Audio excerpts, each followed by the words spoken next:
Hi hello friends, welcome to யோசி and சேமி.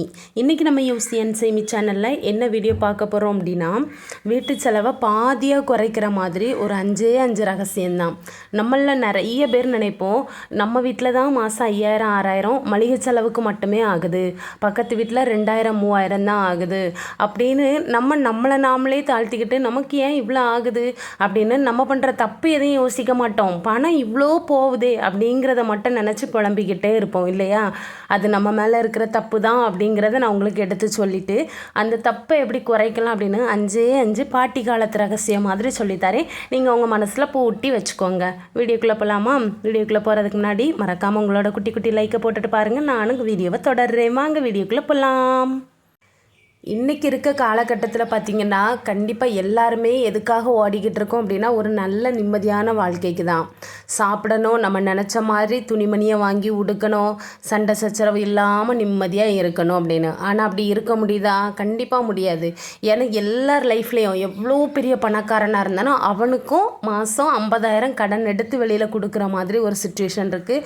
கொஞ்சம் கஷ்டப்பட்ட ஏழையாக இருந்தால் மாதம் ஒரு 10,000 ரூபாய் வட்டி கடன் கொடுக்குற மாதிரி இருக்குது. இந்த கடன் இல்லாமல் யாராச்சும் இருக்காங்களா அப்படின்னா என்னை பொறுத்தவரை அது ஒரு கேள்விதான். சம்பளம் வந்துட்டு அப்படிங்கிற சந்தோஷத்தை விட எப்படி சமாளிக்க போகிறோம் அப்படின்னு நினச்சாலே பயமாக இருக்குது அப்படின்னு தான் எல்லாருமே நினைப்போம். ஏன்னா சம்பளம் வந்தாலும் நம்ம வீட்டில் கஷ்டமாக இருக்குது, வரலனாலும் எப்படா சம்பளம் போட்டு தொலைவாங்க அப்படின்னு மேனேஜரை போட்டு திட்டுற மாதிரி இருக்குது. அப்படி தான். ஆனால் ஒரு 10 நிமிஷம் ஆகிறதுக்குள்ளே அந்த சந்தோஷத்தை நம்ம உணர்ந்து பார்க்குறோமா? கிடையாது. எங்கே லதா வருவான் 50,000 கொடுக்கணும், எங்கே வட்டிக்காரன் வருவான் 10,000 கொடுக்கணும், இப்படின்னு ஒவ்வொருத்தரும் வீடு தேடி வருவாங்க. இல்லை நாம் கொண்டு கடன் கொடுக்குற மாதிரி இருக்குது. எங்கள் பிள்ளைக்கு ஆனுவல் டே வருது, ட்ரெஸ் எடுக்கணும், பிள்ளைக்கு ஸ்கூல் ஃபீஸ் கட்டணும், செமஸ்டர் ஃபீஸ் கட்டணும் அப்படின்னு லொசுக்குன்னு நிறைய ஒரு கடன்களை இழுத்து தலைக்கு மேலே போடுறோம். இன்னொன்று, வரக்கூடிய வருமானம் பார்த்திங்க அப்படின்னா இந்த கடனில் ஒரு கால்வாசி அளவு தான் நம்மளோட வருமானம் இருக்கும். கரெக்டாக? கை நிறைய சம்பளம் வாங்கின பிறகும் நம்மளோட வயிறு நிறையிறதுக்கு முன்னாடியே நம்மளோட பர்ஸு காலியாகும். பார்த்திங்களா? அந்த கொடுமை. வீட்டை சுற்றி நிறைய கடன் இருக்குமே, அப்படி கஷ்டப்படுறவங்களுக்கு மட்டும்தான் புரியும். மற்றவங்களுக்கெல்லாம் நம்ம கஷ்டம் புரியாது. அவளுக்கு என்ன கை நிறைய சம்பளம், ராணி வாழ்க்கை வாழ்கிறா அப்படின்னு பஞ்சாங்கம் பாடிட்டு போயிட்டே இருப்பாங்க. நம்ம வீட்டுக்குள்ளே இருக்க கஷ்டம் நமக்கு தான் தெரியும். இந்த கஷ்டத்தெல்லாம் ஈஸியாக நம்ம மாற்றலாம். சரியா? ஏன்னா நம்ம சம்பாதிக்கக்கூடிய ஒவ்வொரு ரூபாயும் செலவு பண்ணும்போது ஏதோ பிரயோஜனமாக தான் பண்ணுறோம் அப்படின்னு தெரியும். ஆனால் நம்ம கண்ணுக்கே தெரியாமல் அது காற்றுல கரைஞ்சி போகிற கற்பூரம் மாதிரி தான் வேஸ்ட்டாக போயிட்டுருக்கு அப்படிங்கிறது நமக்கு செலவு பண்ணி முடித்த பிறகு அங்கே தெரியும். அது நம்ம ஒன்று ஒன்றா பார்க்கலாம். ஃபஸ்ட்டு இன்றைக்கி நம்மளோட சமையல் அறையில் இருந்து. சரியா? சமையல் அறைன்னு நினைக்கும் போது எல்லாருமே கிச்சன் தானே, எப்போ பார்த்தாலும் சோறு குழம்பு இட்லி சாம்பார் அது வைக்கிற ஒரு இடம் தான் நினைப்பீங்க. முக்கியமாக ஒன்று சொல்லட்டா, வெளியில் நம்ம இருக்கிற மத்திய அரசு பேங்கோ தமிழ்நாடு அரசு பேங்கோ இதுதான் ஒரு சேமிப்புக்கான வங்கின்னு நினைப்போம். தப்பு கணக்கு அது. ஏன்னா நம்ம வீட்டில் இருக்கக்கூடிய நம்ம சமையல் அறை தான் ஒரு பெரிய பேங்க் லாக்கர்.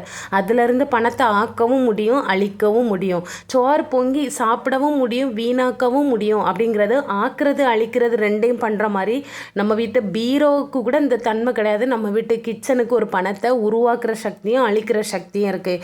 ஒன்று ஒன்றா பார்க்கலாமா?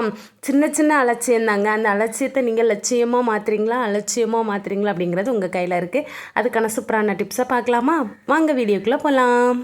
ஃபஸ்ட்டு டிப்ஸ் பார்த்திங்கன்னா, நீங்கள் எவ்வளோ பெரிய சூப்பர் மார்க்கெட்டுக்குள்ளே போனாலும் அங்கே ஒரு பெரிய போர்டை மாட்டி வச்சுருப்பான். Buy 1 get 1 free, combo offer, 1 வாங்கினா 1 இலவசம், ஓடி வாங்க எடுங்க, அக்கா வாங்க பெரியப்பா வாங்கன்னு கூப்பிடுவாங்க. ஆனால் அதெல்லாம் அந்த போர்டு தான் நம்மளை நம்மக்கிட்ட இருக்க பணத்தை சுரண்டி இழுக்கக்கூடிய ஒரு மணி சுரண்டி. புரியுதா? ஒரு பண சுரண்டி அப்படின்னு வைக்கலாம். ஏன்னா நம்ம அந்த போர்டை பார்த்த உடனே நமக்கு நம்ம வீட்டில் அந்த பொருள் யூஸ் பண்ணுறோமா இல்லையான்னே தெரியாது.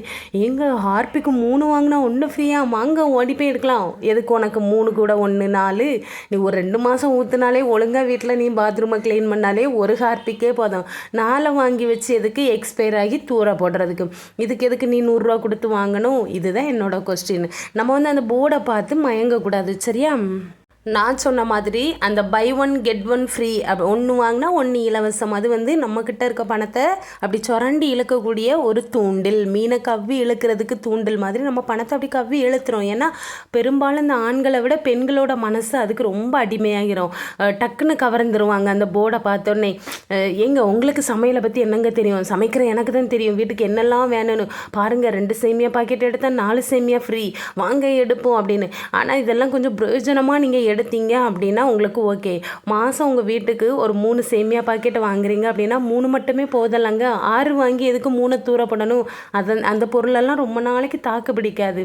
ஏன்னா நம்ம ஒரு மாதம் தாண்டி இன்னொரு மாதம் அந்த பொருளை வைக்கும்போது கண்டிப்பாக கெட்டு போயிடும், இல்லை புழு பூச்சி வந்துடும். அப்படியே தூக்கி குப்பை தொட்டியில் தான் போடுவோம். இதுக்கு நீ மொத்தமாக 50 ரூபாய்க்கு 3 பாக்கெட் எப்போவும் போல் வாங்கியிருக்கலாம்ல. 2வது டிப்ஸு என்னோட ஒரு ரெகுலரான டிப்ஸ் தான். லிஸ்ட் எழுதாமல் கடைக்கு போகாதாங்க. ஏன்னா யார் கையிலலாம் லிஸ்ட் இல்லையோ அவங்கள கொண்டு ஒரு நடுக்கடலில் விட்டுறணும். ஒரு போட் ஒன்று வருதுங்க, அந்த போட்டில் துடுப்பு இல்லை. உனக்கு இப்போ கரைக்கு போகணும், சேஃபாக போகணும். துடுப்பு இல்லாமல் அந்த படகுல நீ உனக்கு என்ன பிரயோஜனம்?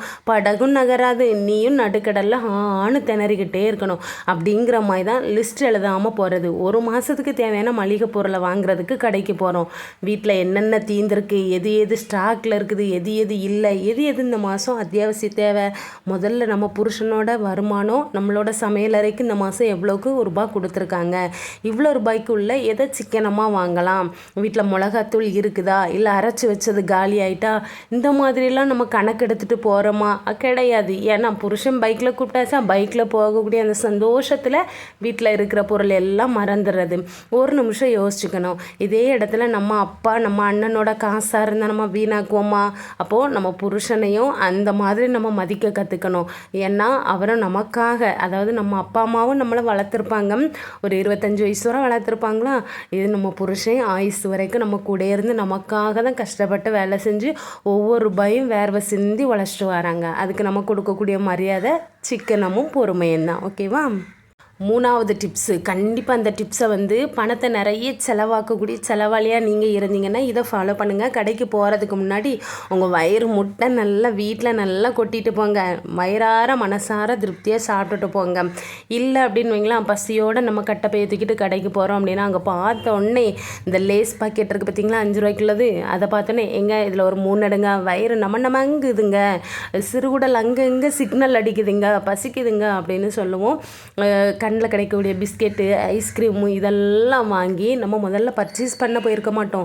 இது எல்லாம் தின்னு முடிச்சுட்டு அமர உட்கார்ந்து வீட்டுக்கு தேவையான பொருளை வாங்கிட்டு வருவோம். தப்பு இல்லை. ஆனால் நம்ம கையில் கொண்டு போகிறது இப்போ ஒரு 1000 ரூபாய் கொண்டு போயிருக்கோன்னு வைங்களேன், நம்ம அங்கே போய் வாங்கி தின்னதே 500 ரூபாய்க்கு வாங்கி தின்றுப்போம். அதுக்காக தான் சொல்கிறேன், நீங்கள் லிஸ்ட் எழுதிட்டு போங்க. வேறு எந்த பொருளும் அனாவசியமாக நான் வாங்க மாட்டேன், அனாவசியமாக வாங்கி திங்க மாட்டேன். இப்போ நீங்கள் அந்த லேஸு ஐஸ்கிரீம் எல்லாம் வாங்கி சாப்பிட்டீங்க, இதால் உங்கள் வயிற்றுக்கு ஏதாச்சும் பிரயோஜனமாக இருந்தால் கிடையாது. ஆனால் அது உங்கள் மண்டைக்கு தெரியுதா? மண்டைக்கு தெரியுதுங்க, மனசு கேட்க மாட்டேங்குது, தின்னு நம்மளை தூண்டி விடுது அப்படின்னு. மனசு மூளையும் அப்படி தான் சொல்லும். உங்களை நீங்களே கட்டுப்படுத்தலை அப்படின்னா வேறு யாருங்க கட்டுப்படுத்துவாங்க? முடிஞ்ச வரை வீட்டில் இருந்தே நல்லா சாப்பிட்டுட்டு திருப்தியாக போங்க. போயிட்டு 1 மணி நேரம் பர்ச்சேஸ் பண்ணுவீங்க. அந்த பர்ச்சேஸ் பண்ணிவிட்டு வெளியே வரும்போது வேணால் ஒரு காஃபி, டூ இல்லைன்னா ஒரு ஃப்ரெஷ்ஷாக ஒரு ஜூஸ் வேணால் வாங்கி குடிங்க. அது ஹெல்த்தி தான். ஓகேவா? 4வது டிப்ஸ் பார்த்திங்கன்னா, கிலோ கணக்கில் பொருளை வாங்காமல் கிராம் கணக்கில் வாங்குறது. இந்த பழக்கம் எத்தனை பேருக்கு இருக்குதுன்னு தெரியல. எனக்கும் கொஞ்ச நாள் அப்படி தான் இருந்து.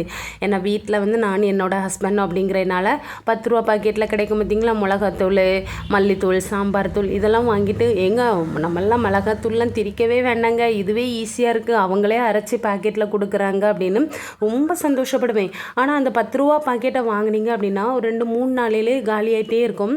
ஒரு வாரத்துக்கே கிட்டத்தட்ட ஒரு 50 ரூபா அந்த மசாலாக்கே போட்டுட்ருக்கிற மாதிரி இருக்கும்.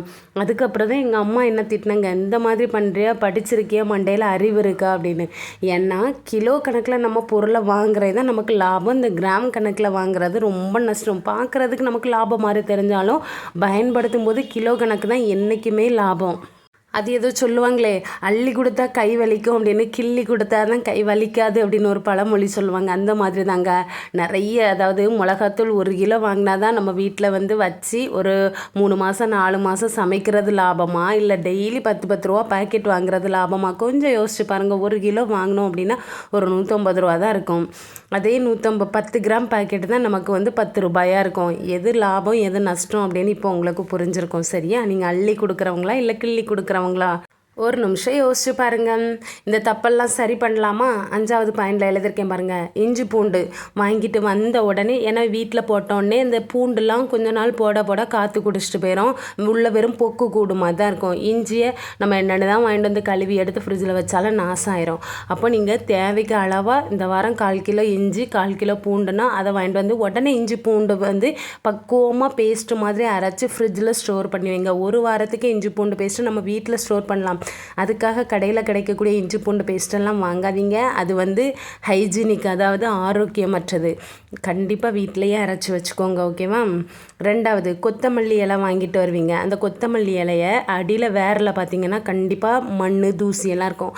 அதை கழுவிட்டு நல்லா வெட்டி வச்சுக்கோங்க. வெட்டிட்டு அதுக்கு மேலே டிஷ்யூ பேப்பர் உண்டு பார்த்தீங்களா, ஈரப்பதமான அந்த டிஷ்யூ பேப்பரை அந்த இலை ஃபுல்லாக சுற்றி அதுக்கப்புறம் நீங்கள் வந்து ஒரு பாக்ஸில் வச்சிங்க அப்படின்னா இலை எப்போவுமே ஒரு ஈரத்தன்மையோடு அழுகாமல் இருக்கும். இது வந்து இந்த ட்ரிக் வந்து யாருக்கும் தெரியாது, கண்டிப்பாக ஃபாலோ பண்ணுங்கள்.